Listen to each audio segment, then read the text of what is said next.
that we operate under is not law. Okay? If you are a U.S. citizen, you're operating under public policy. Now, a lot of us think that public policy is the same thing as public law. We haven't had any laws at all since 1933. So what we have is we have a policy that you're operating under by consent. So with every policy that they try to pass, or they do pass, they call it an act. Now, if you've ever been to a play at school for your children, they're in a play and it's an act, okay? And so you can tell that they're acting because they have on costumes. And so when they passed the Department of Motor Vehicles Act, they made sure that you knew that you were participating in an act and it wasn't real. Okay? That's why they dressed up all the actors. We have costumes on the Highway Patrol. We have costumes on the Sheriff Department. We have costumes on the judge when you get there. You're participating in a suit when you get to court. Suit comes from the word suit. This guy is in a suit right now, and so the attorneys wear suits. That's their costume. And you show up, and you're supposed to dress just like a citizen. And most of you tonight are dressed like citizens. That's how we dress when we're citizens. So what I'm saying all that for, if that makes sense, is that if those were all laws, there would only be 10 of them there.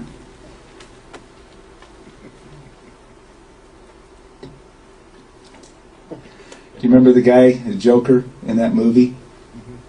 And the guy says, how many of your friends did I hurt? And he goes, 5. And he goes, 5.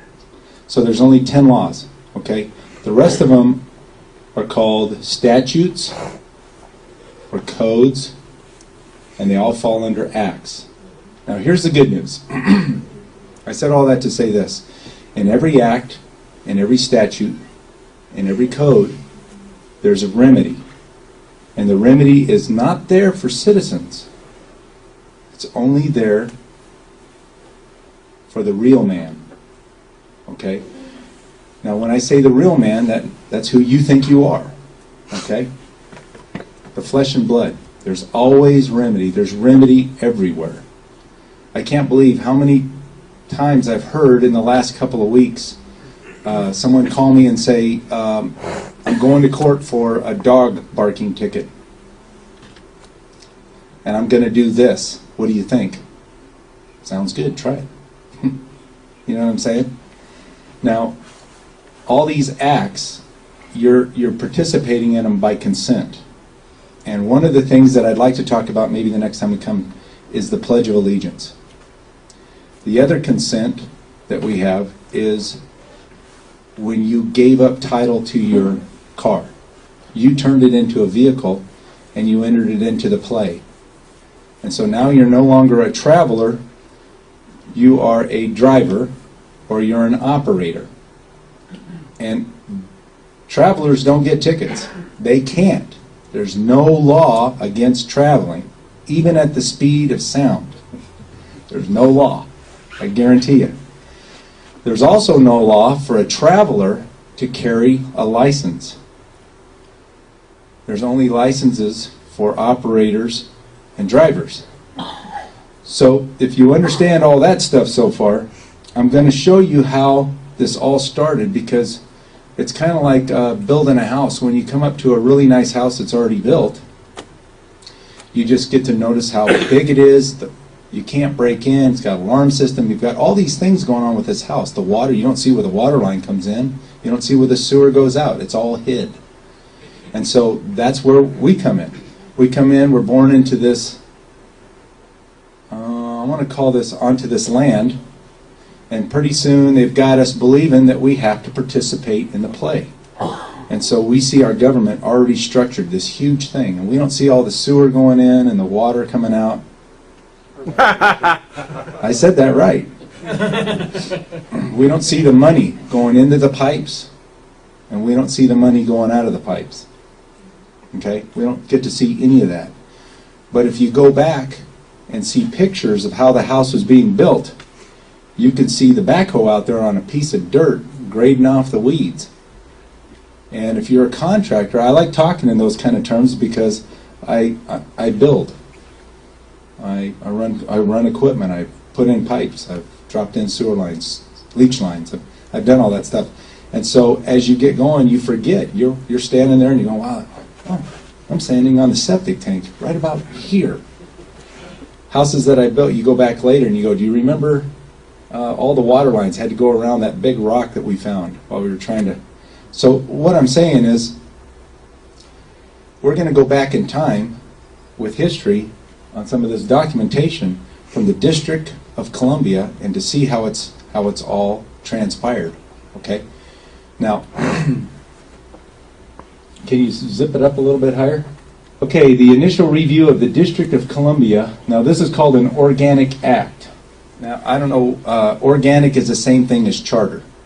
And they hide words behind other words that have the same meaning so that you'll think organic means fresh. Okay? Natural. 1871. It seems like it only sets up a local government like a Chicago or a Seattle. How do you get that they formed a private corporation? Okay, raise it up a little bit. If you take the act out of this historical context, from the present looking at the past, imagine who the parties involved are. We might agree, however, we cannot do that. To best understand what really happened, we have to follow a couple of principles. And the first one is you have to know who you are before you can understand anything else around you. Okay?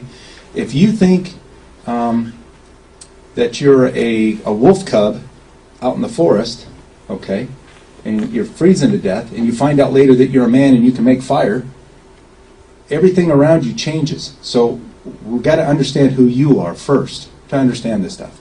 Okay, God created you to be the king on your land.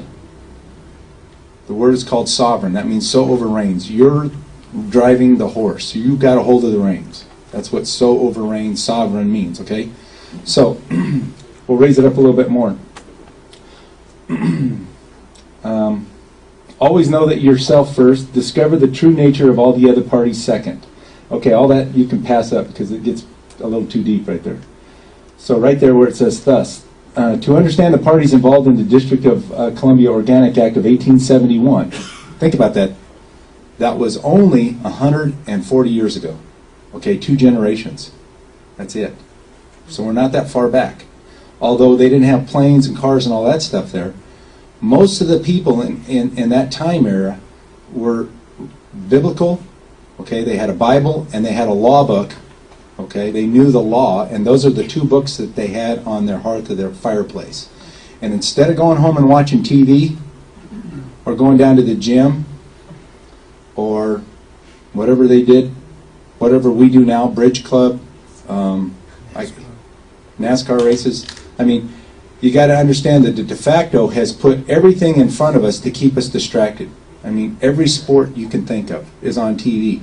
When I was a kid, we had, I think, 13 channels, maybe 12 because Channel 1 wasn't a channel. But we only had 12 channels, and if there wasn't something on TV that we liked, that thing was off most of the time. We were out playing. I mean, I didn't have video games. And our children don't have the same thing that's going on. And if you look at the underlying of what all's going on with that, they're using all of that to keep us beat down, to keep us tired, to keep us working, and so that we don't go on the internet and read the District of Columbia Act from 1871. So anyway, I'm going to go down about the 3rd sentence. We're not going to get into this act entirely, suffice to say, looking over the situations we find that the act is one made by the original jurisdiction Congress. So this was made by the original Congress, okay, the good Congress. Right out of the Civil War, it started being a little more, the Congress was a little corrupt because the South walked out, and so they appointed people at gunpoint to come in and pass this stuff. But nevertheless, they were still operating as a de jure type of government. Okay? Question. Okay. Or actually a comment. There's also inside that document, you're not going to read it, but there's a limitation as to the amount of land that the federal government can set aside for purposes such as the District of Columbia. We're going to get into that. Yeah. Really good. Sorry. That's okay. Now, there's a guy that studied history. Let's give him an applause. I'm serious. Okay, the District of Columbia was originally provided for in the Constitution for the United States. That's the original one from 1787 at Article 1, Section 8, specifically in the last two clauses, on July 16th in 1790. So, a good thing that was put aside by our congressmen or by our forefathers was corrupted by some people that had other agenda in them, okay, in their pocket. The territory included the actual government. Under the Act, Congress also made the president the civic leader of the local government in all matters in that territory. So the president was a civil leader, a civic leader. You see how that, he wasn't even the president. Now, if I were to change the name of the District of Columbia to the District of Mexico, and we allowed Mexico to build a 10 square mile capital area in the middle of Oklahoma, okay? And we said you guys could stay there and you could pass all the laws that you want. I've got to say Oklahoma because that would be right in the middle of the heart of our country, okay? Now, right in the middle of the heart of our country back then was Washington, D.C. So, but if we let Mexico set up a little spot there and we told them they could hire a little president and they could do their own little thing, but they only had jurisdiction over that 10 square miles, what would we care? Would you care? Would anybody care? I mean, they had to stay to themselves, okay? Any laws that they passed was only for the citizens of that area and their employees. Okay, go ahead. Isn't that what an embassy is? Isn't that like that is a foreign foreign jurisdiction in our country? Isn't that what? Real close. That's okay. kind of how this got started. Correct. Okay, let's raise it up just a little higher. On February 27th, 1801, under the 2nd District of Columbia Act, 2 countries were formed and the respective officers and district judges were appointed. Further, the established town, raise it up some more, governments of Alexandria, Georgetown, and Washington were recognized as constituted and placed under the laws of the district, its judges, etc. So the United States Supreme Court has repeatedly called this act the District of Columbia Organization Act. So they're an organization. Okay? Or the Charter Act of the District of Columbia. Now, if you look up the word charter... Okay, I'm going to yell this out. Charter is a document issued by a sovereign or state outlining the conditions under which a business, city, or other corporate body is organized and defining its rights and privileges. Okay, so the District of Columbia got its privileges from the sovereign. Okay?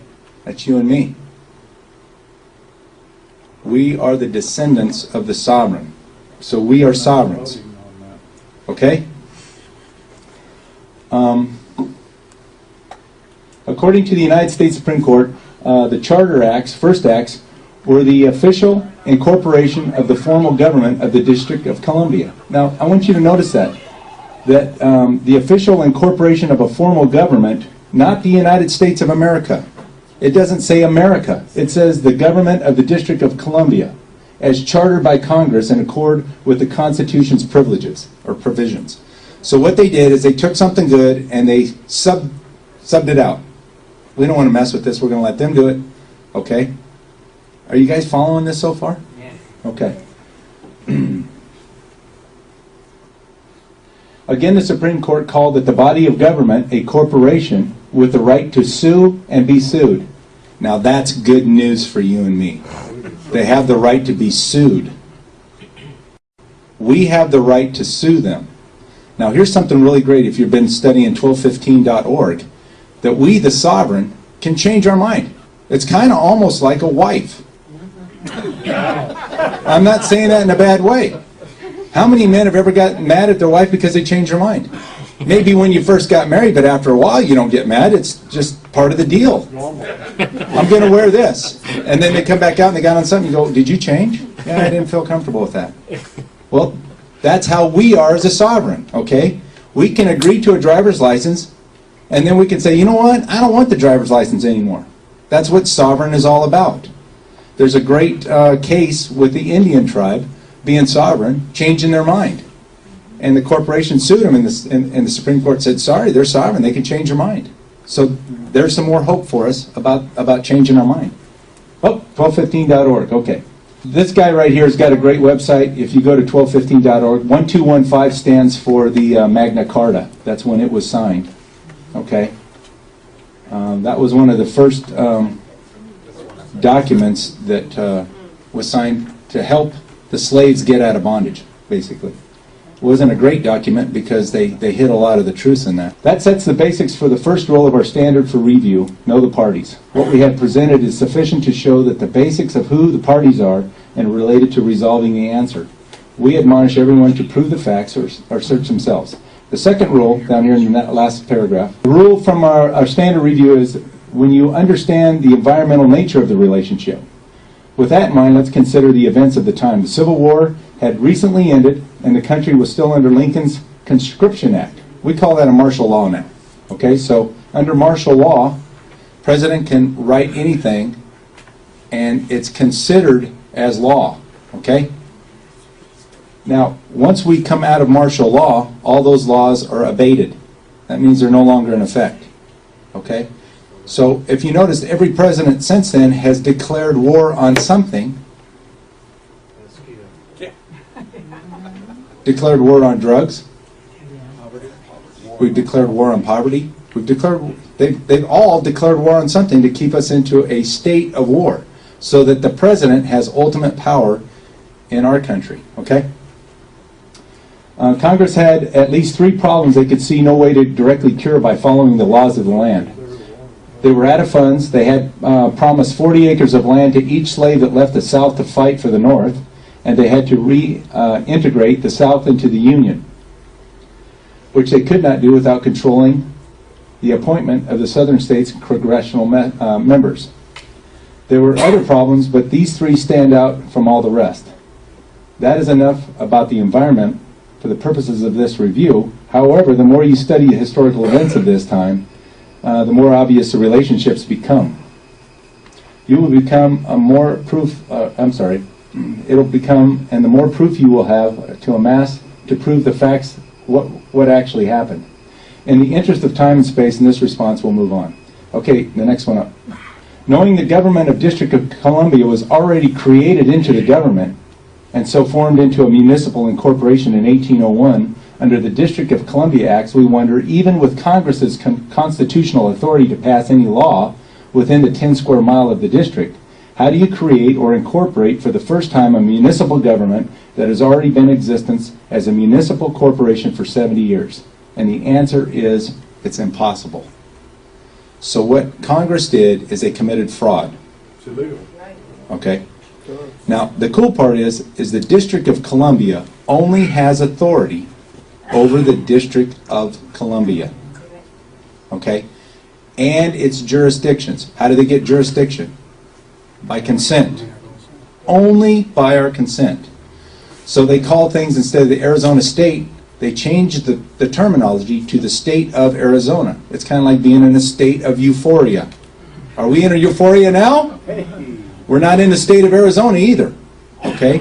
We're on the Arizona Republic, or we're on the Arizona state, whatever you want to say, but we're on. Whenever you're in something, you're under the dirt. You're dead. You're a corporation.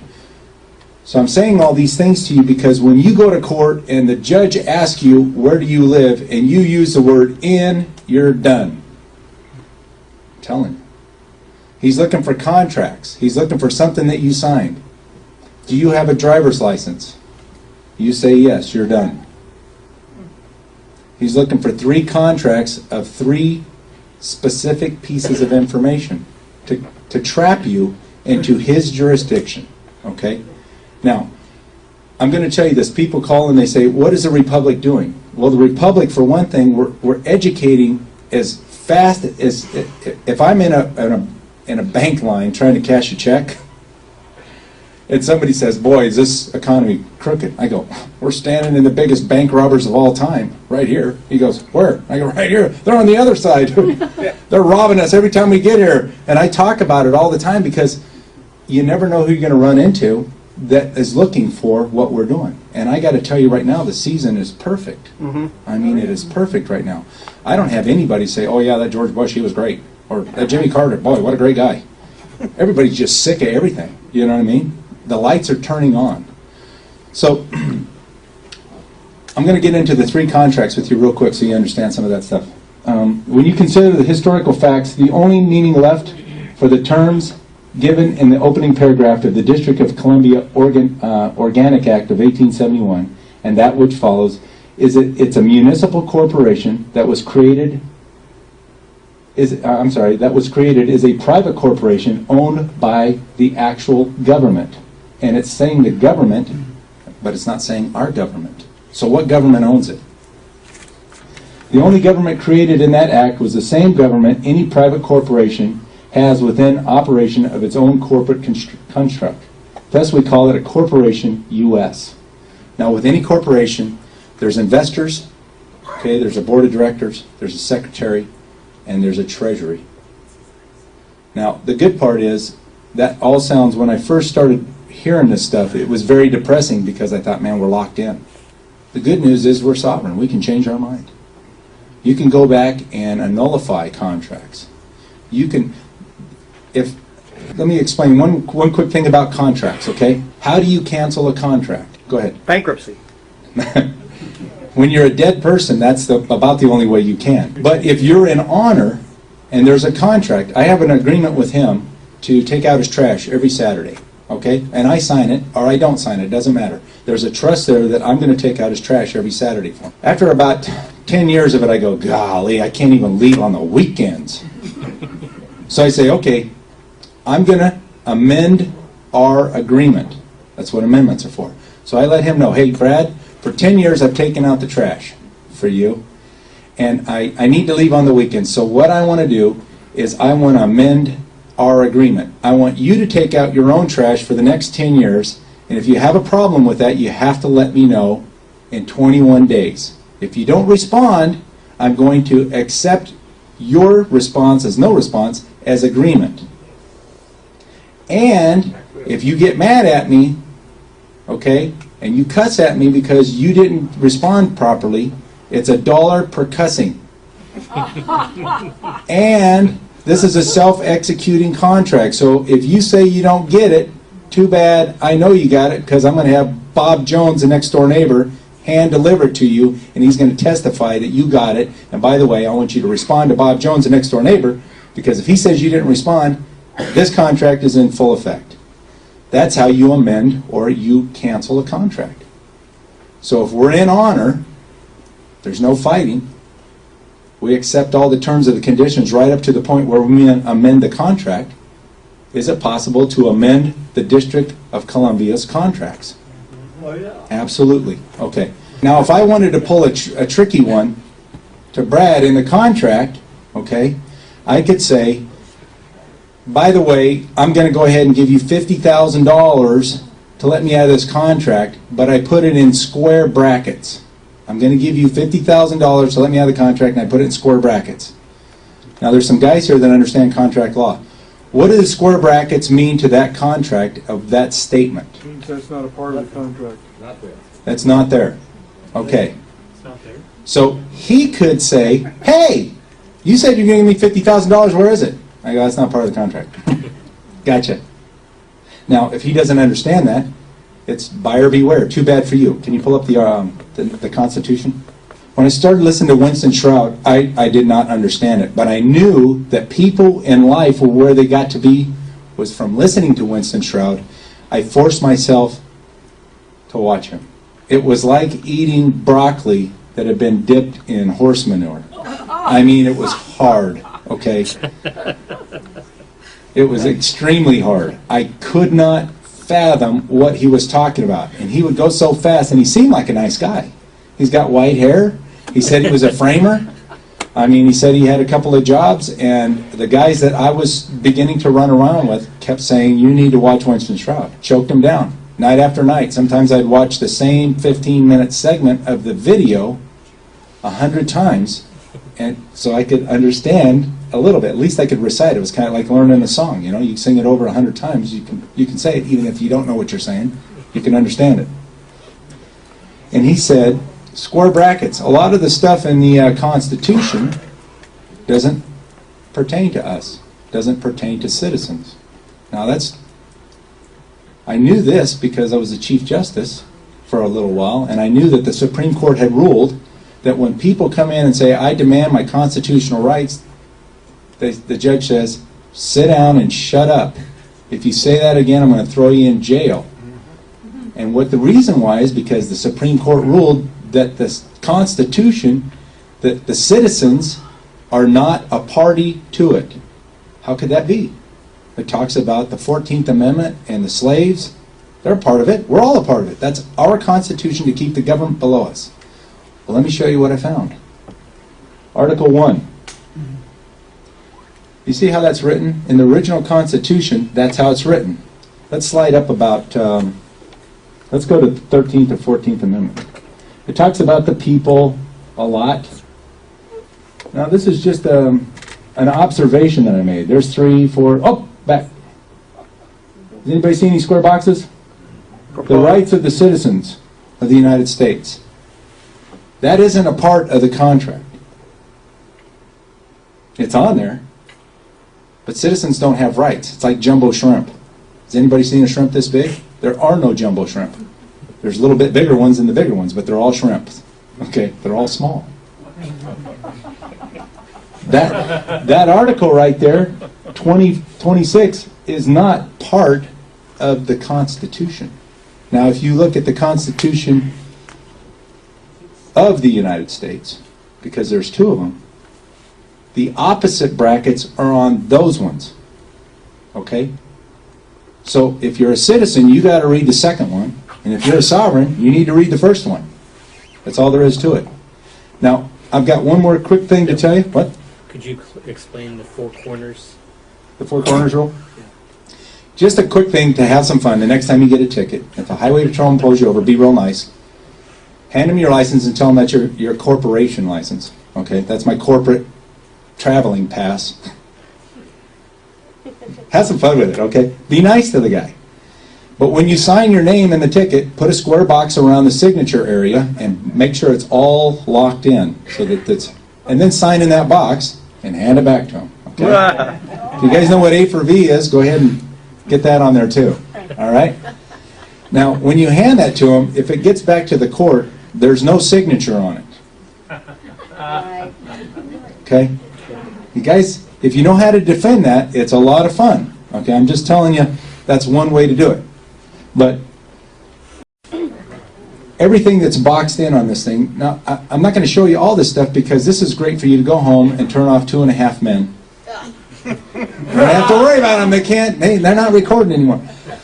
So don't watch TV. If you're going to watch TV, just watch maybe half as much as you normally do and get on the computer and pull up Constitution for the United States. Go ahead. What's the opposite of the square brackets? You said you mentioned it's the opposite. What are those symbols? Okay. Anything that's in a square box, it's called the 4 corners rule. That means anything that's within a box on a document, it does not pertain to that document. It's like it doesn't even exist. It's empty. It's gone. It's not there. Is that like a comment? Well, if you look in a lot of the books where they... I have an old book from the 1800s about woodworking. And they were talking about how they would sharpen blades. And because the book was so old, they used to do almost all their sharpening with a stone and a leather strap. Okay? Well, then down at the bottom, they added something in there that you can get a whetstone on a grinding wheel, and you can do all this with an electric buffer. Okay, so they added that in there, and they put it in boxes, which means that the author didn't write that into there. Somebody put that in there. Okay? So it's really not part of the book. That's the same thing with your credit card bills. If you see a credit card bill, everything is always in squares over to the right. Have you ever noticed that? You want to make a payment? The square boxes. When you put a number in there and you send in a check, because those numbers are in the boxes, your payment never gets put back into your account. You made a contribution to a corporation called Visa or MasterCard, and they're going to sit on that for about 3.5 years, and then they're going to claim it that you abandoned your money. Okay? Now, when you start seeing boxes, I want you to check this out. There's boxes everywhere. Okay? I mean, everywhere. I went into Western Union and sent a friend $200 the other day. What an experience that is! Okay, I had to write in the box $200 to put into the system so that they would transfer it to someone else.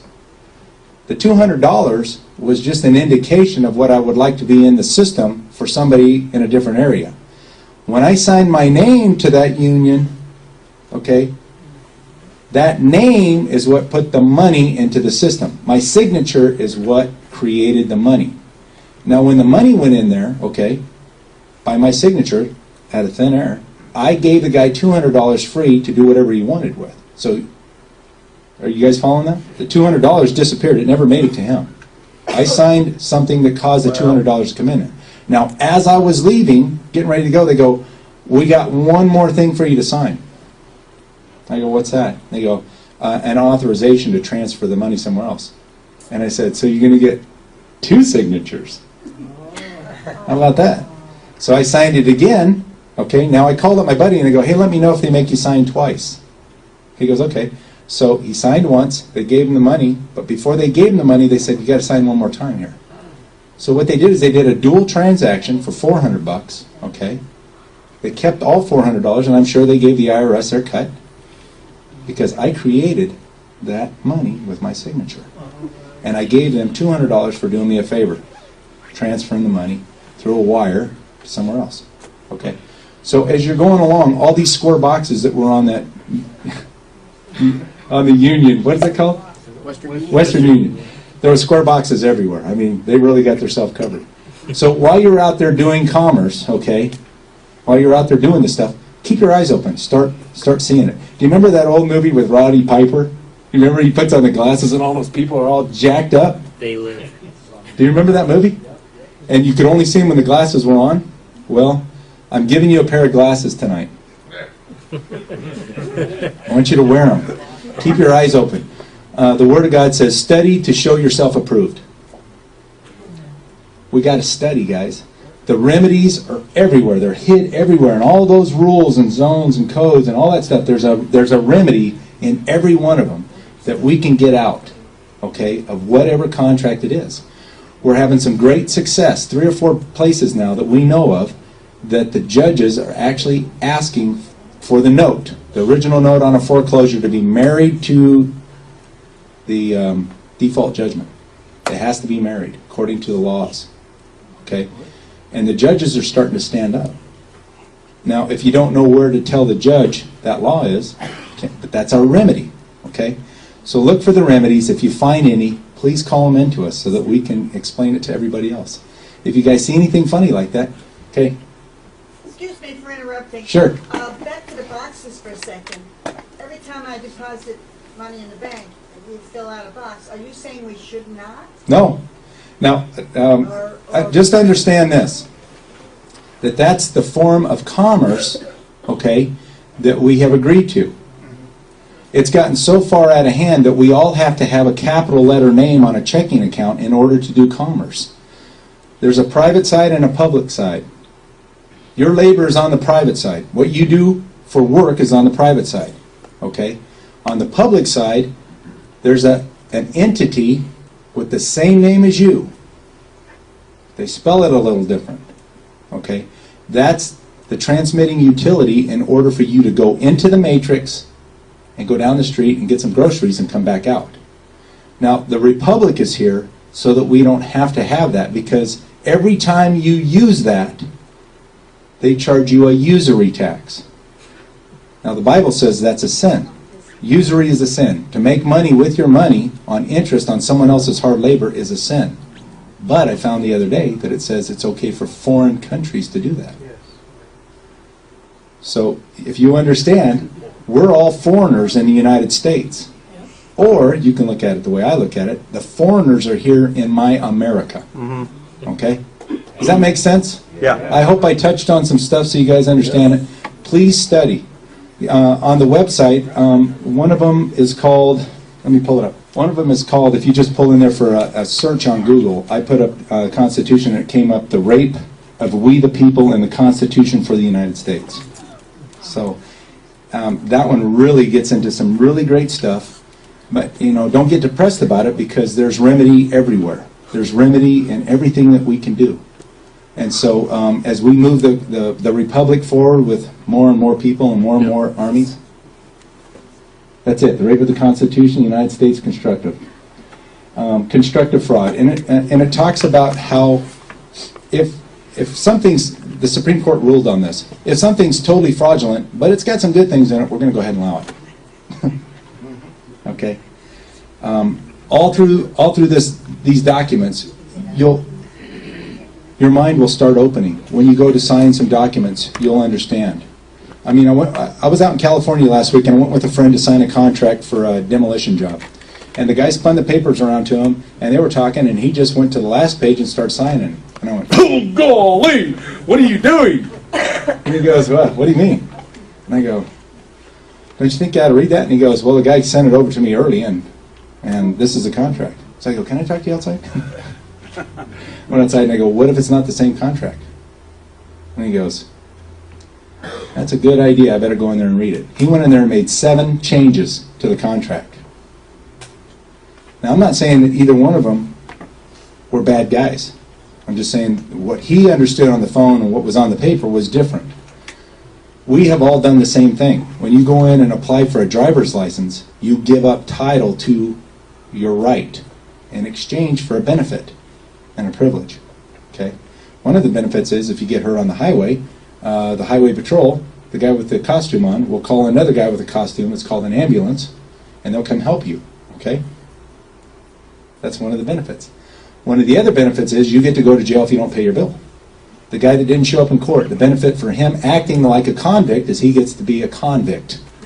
He gets to go to jail. So if anybody's listening to all this stuff, I want you to know that we're going to do this because we're smarter than they are.